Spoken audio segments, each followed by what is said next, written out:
depuis toujours, la société civile togolaise a été divisée. Son environnement n'est pas favorable non plus. L'environnement favorable, nous étions en train d'en parler dans la salle. C'est un concept spécifique avec un contenu bien précis. Mais il fallait à un moment donné que la société civile s'organise mieux pour s'autoréguler et aussi pouvoir porter un dialogue fructueux auprès des autorités et pourquoi pas auprès des partenaires techniques financiers. Nous attendons d'avoir l'avis des autres segments de la société civile qui sont invités à l'atelier d'aujourd'hui.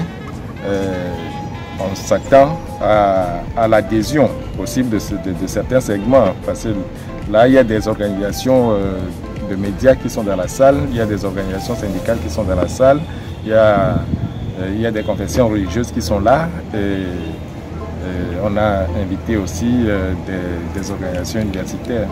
Donc, on s'attend à avoir une réponse claire de leur côté pour voir si d'autres segments voudraient se joindre à cette dynamique qui a été entreprise. Donc le processus a été entrepris depuis près d'un an.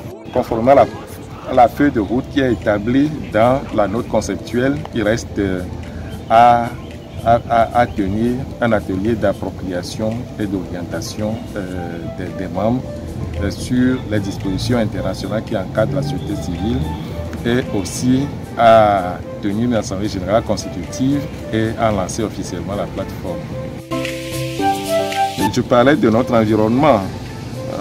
Vous savez que déjà la loi 1900, ce n'est pas une loi appropriée pour la vie associative au Togo.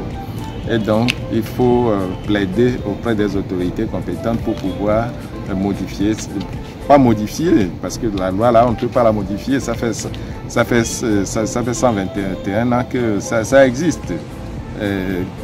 Mais ce n'est pas une loi adoptée par le Parlement togolais, donc le Parlement togolais ne peut pas le modifier. Et donc, il faut absolument que le Togo prenne un texte de loi plus adapté aux réalités togolaises pour régir la vie associative, pour régir la liberté d'association. De plus en plus, on vit certaines difficultés. Par exemple, accéder aux médias publics, c'est devenu payant.